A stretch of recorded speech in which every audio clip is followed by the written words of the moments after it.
reaching for the stars. There it is. Hey. Feel part of it. It's amazing. এই যে এখন কত বাজে? আমরা আসলে খুব ধরেন, excited। আমি মেসিকে ধরেন। আমি বুঝতে পারতেছি না। আমার 62-64 মিনিটের প্রথম মেসি ম্যাজিক দেখলাম এবং তারপরে পরে শট ফার্নান্ডেজের যে অসাধারণ সে যা করে দেখাইছে আজকে আমার মনে হয় যে বাংলাদেশের কোটি কোটি মানুষ যারা আসলে আমরা আসলে নিজেদেরকে দুর্বল ভাবছিলাম যে আসলে শেষ পর্যন্ত আমরা প্রথম থেকেই বাদ পড়ে যায় কিনা, কিন্তু যেভাবে আর্জেন্টিনা ঘুরে দাঁড়াইছে আজকে এটা অসাধারণ ছিল। এবং স্ক্যালোনি, লিওনেল স্ক্যালোনি মেসি তিনি যে একদম প্রেস কনফারেন্সে এসে বলছিলেন এবং সেটাই সে করে দেখাইছেন, 5 জনকে সে চেঞ্জ করে দিয়েছে এবং টাইম টু টাইম তার যে চেঞ্জটা, প্রথমে আমরা সবাই বিরক্ত হয়েছিলাম যে প্রথমার্ধ এই কি কুতকুত খেলতেছে, স্ট্যাটাস দিছে। সেকেন্ড হাফে ট্রুলি আর্জেন্টিনার খেলাটা আমরা পেয়েছি। বিষয় ছিল যে প্রথমার্ধে কোনোভাবেই যেন গোল না খায়, এই বিষয়টা ছিল। আর দ্বিতীয়ার্ধে তারপরে তারা আর্জেন্টিনা এটা আমরা দ্বিতীয়ার্ধে দেখলাম। লাস্ট 40 মিনিট আমার কাছে মনে হচ্ছে যে লাস্ট 40 মিনিট আর্জেন্টিনা, এইবারের যে আর্জেন্টিনা, যে শক্তিশালী আর্জেন্টিনার কথা বলছিলাম, আমার মনে হয় যারা হেটার্স আর্জেন্টিনা তারাও প্রশংসা করবে। যে গতি ছিল, যে ছন্দ ছিল, এবং সেটা আমরা আসলেই পরের অর্ধেতে আসেন সামনে আসেন, আরে আসেন উপরেরটুকু দেখে।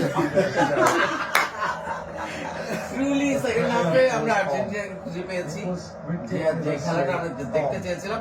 তবে আমার মনে হয় প্রথম হাফে ওদের স্ট্র্যাটেজি ছিল যে ডিফেন্সিভ খেলা। হ্যাঁ, না আসলেই তাই ছিল। একবার গোল খেয়ে বসলে তখন আর, কারণ শুরু থেকে আপনারা দেখছেন হয়তো যে তাদের মুখটুক একদম শুকনা ছিল, কারণ এমনিতেই এইবারের বিশ্বকাপে আর্জেন্টিনা কাপ নেওয়ার জন্য আসছে, তারা যদি প্রথম রাউন্ড থেকে বাদ পড়ে যায় সেই আশঙ্কা তৈরি হয়েছিল। মেসির হাস্যোজ্জ্বল, প্রথমে সে হাসেই নাই কখনো, আমরা এতবার বলতেছি সে হাসলোই না, সে হাসলোই না, এখন হাসতেছে। তো প্রত্যেকটা প্লেয়ারকে আসলে এটা অবিস্মরণীয়। আমার এই লাইভ দেখে বা এটা দেখে অনেকেই কমেন্ট করতে পারে মনে হচ্ছে বিশ্বকাপ জিতে গেছে, আমরা আসলে বিশ্বকাপ জিতে গেছি। সবাই বলছিল সেকেন্ড রাউন্ডেই যাবে না, বুকে মাথায় উঠে গেছে।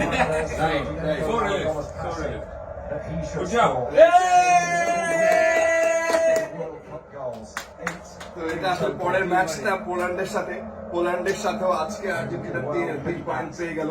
সো এর উপরে পোল্যান্ড এখন আর পারবে না, পোল্যান্ডের সাথেও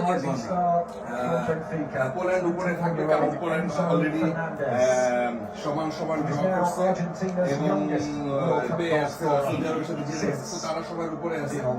দেন আর্জেন্টিনা চলে গেল, তারপরে আছে মেক্সিকো, তারপরে সৌদি আরব।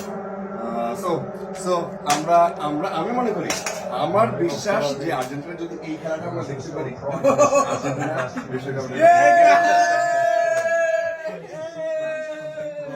আমরা চিৎকার করতে চাই, আমরা এইরকম করে খেলতে চাই এবং আমরা মেসির মাথায় এরকম উপর দেখতে চাই।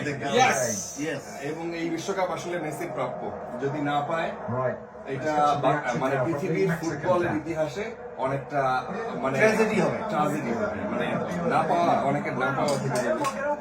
তো এই মধ্যরাতে এই পর্যন্তই।